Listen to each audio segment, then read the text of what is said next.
Good evening, everybody. Welcome to Majors and Quinn. You're here to hear Téa Obreht read from The Tiger's Wife, and you will. But first, I do want to welcome you to the store, let you know that we do all sorts of events here. Coming up later this month on March 24th, which is Thursday, we're going to have Joshua Foer in the store. He is Jonathan Safran Foer's younger brother and has written a really interesting book about his quest to become an incredible memorizer. He actually enters the American Memorizing Championship. I won't spoil it for you, but it's a good book. It's called Moonwalking with Einstein. You've probably seen him.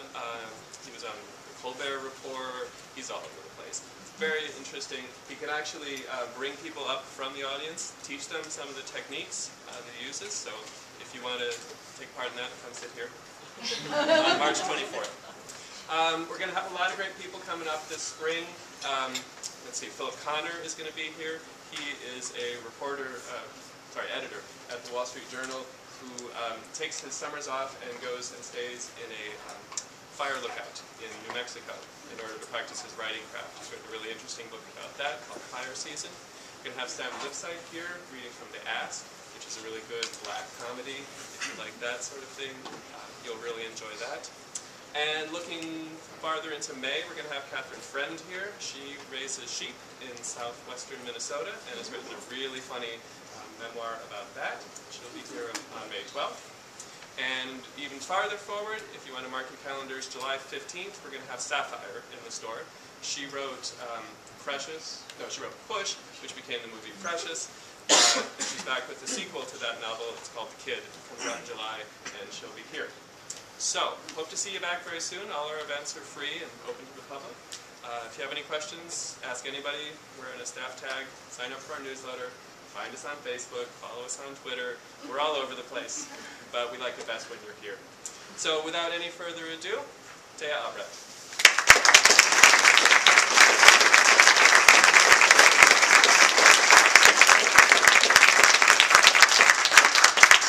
So much. Thank you for coming. Thank you, David. Thank you. I'm really happy to be here at Majors and Quinn. This is the first stop on my tour. I did a little primer in New York, but this is the first official stop. And there's a lot more of you than I thought because I was hiding back there, and I had a very limited view this way. So, thank you for coming, all of you. I'm going to read. I'm going to read from The Tiger's Wife for about 15 minutes, and then I'll take questions for as long as you guys want. And then I guess I'll go and sign books elsewhere down that way. I'm Téa Obreht. This is my first book.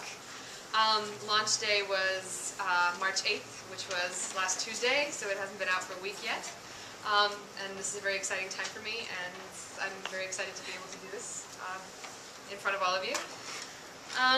I'm going to read the prologue of the book, and then I'll intro the next part I'm going to read. And I guess that's about all you need to know. So here I go. And also, if you can't hear me in the back, just kind of wave your arm, and then I'll see the In my earliest memory, my grandfather is bald as a stone, and he takes me to see the tigers. He puts on his hat, his big buttoned raincoat, and I wear my lacquered shoes and velvet dress. It is autumn, and I am 4 years old. The certainty of this process, my grandfather's hand, the bright hiss of the trolley, the dampness of the morning, the crowded walk up the hill to the Citadel Park. Always in my grandfather's breast pocket, the Jungle Book with its gold leaf cover and old yellow pages. I am not allowed to hold it, but it will stay open on his knee all afternoon while he recites the passages to me. Even though my grandfather is not wearing his stethoscope or white coat, the lady at the ticket counter in the entrance shed calls him Doctor. Then there is the popcorn cart, the umbrella stand, a small kiosk with postcards and pictures, down the stairs and past the aviary where the sharp-eared owls sleep, through the garden that runs the length of the Citadel wall framed with cages. Once there was a king here, a sultan, his janissaries. Now the cannon windows facing the street hold blocked-off troughs filled with tepid water. The cage bars curve out, rusted orange. In his free hand, my grandfather is carrying the blue bag my grandma has prepared for us. In it, 6-day-old cabbage heads for the hippopotamus, carrots and celery for the sheep and deer, and the bull moose, who is a kind of phenomenon. In his pocket, my grandfather has hidden some sugar cubes for the pony that pulls the park carriage. I will not remember this as sentimentality, but as greatness. The tigers live in the outer moat of the fortress. We climb the castle stairs, past the water birds and the sweating windows of the monkey house, past the wolf growing his winter coat. We pass the bearded vultures and then the bears, asleep all day, smelling of damp earth and the death of something. My grandfather picks me up and props my feet against the handrail so I can look down and see the tigers in the moat. My grandfather never refers to the tiger's wife by name.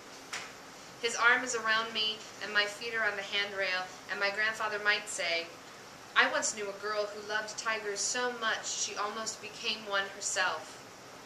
Because I am little and my love of tigers comes directly from him, I believe he is talking about me, offering me a fairy tale in which I can imagine myself, and will for years and years. The cages face a courtyard, and we go down the stairs and walk slowly from cage to cage. There is a panther, too, ghost spots paling his oil-slick coat, a sleepy, bloated lion from Africa. But the tigers are awake and livid, bright with rancor. Stripe-lashed shoulders rolling, they flank one another up and down the narrow causeway of rock, and the smell of them is sour and warm and fills everything. It will stay with me the whole day, even after I have had my bath and gone to bed, and will return at random times. At school, at a friend's birthday party, even years later, at the pathology lab, or on the drive home from Galena. I remember this, too, an altercation. A small group of people stand clustered around the tiger's cage. Among them, a boy with a parrot-shaped balloon, a woman in a purple coat, and a bearded man who is wearing the brown uniform of a zookeeper. The man has a broom and a dustpan on a long handle, and he is sweeping the area between the cage and the outer railing. He walks up and down, sweeping up juice boxes and candy wrappers, bits of popcorn people have tried to throw at the tigers. The tigers walk up and down with him. The woman in purple is saying something and smiling, and he smiles back at her. She has brown hair. The dustpan keeper stops and leans against the handle of his broom, and as he does so, the big tiger sweeps by, rubbing against the bars of the cage, rumbling, and the keeper puts a hand through the bars and touches its flank. For a moment, nothing, and then pandemonium. The tiger rounds on him and the woman shrieks, and suddenly the dustpan keeper's shoulder is between the bars, and he is twisting his head away and trying to reach for the outer railing so that he has something to hold on to. The tiger has the dustpan keeper's arm the way a dog holds a large bone, upright between its paws, gnawing on the top. Two men who have been standing by with children jump over the railing and grab the dustpan keeper's waist and flailing arm and try to pull him away. A third man jams his umbrella through the bars and pushes it over and over again into the tiger's ribs. An outraged scream from the tiger, and then it stands up on its hind legs and hugs the dustpan keeper's arm and shakes its head from side to side like it's pulling on rope.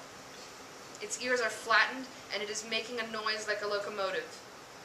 The dustpan keeper's face is white, and this entire time he hasn't made a sound. Then suddenly, it's no longer worth it, and the tiger lets go. The three men fall away, and there is a splatter of blood.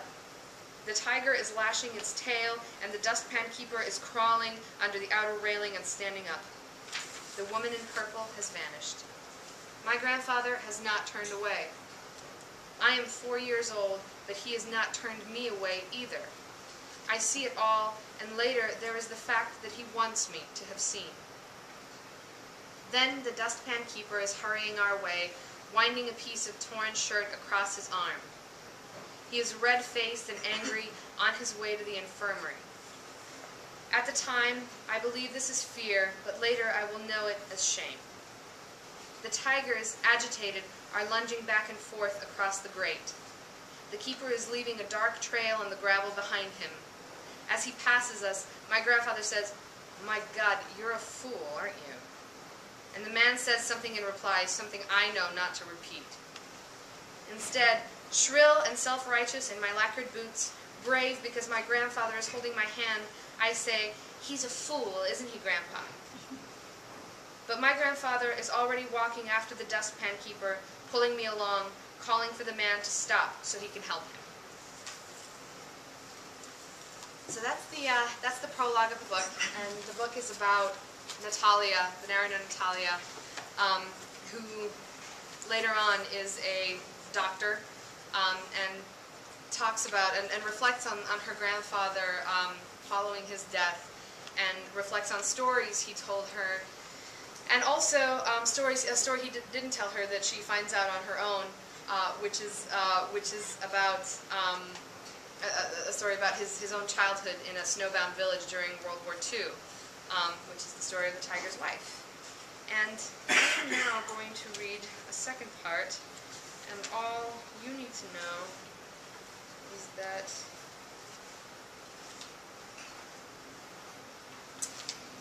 I'm sorry. I'm trying to decide. I want to read this part, but then suddenly I'm thinking maybe I should read something else, because maybe it will be better.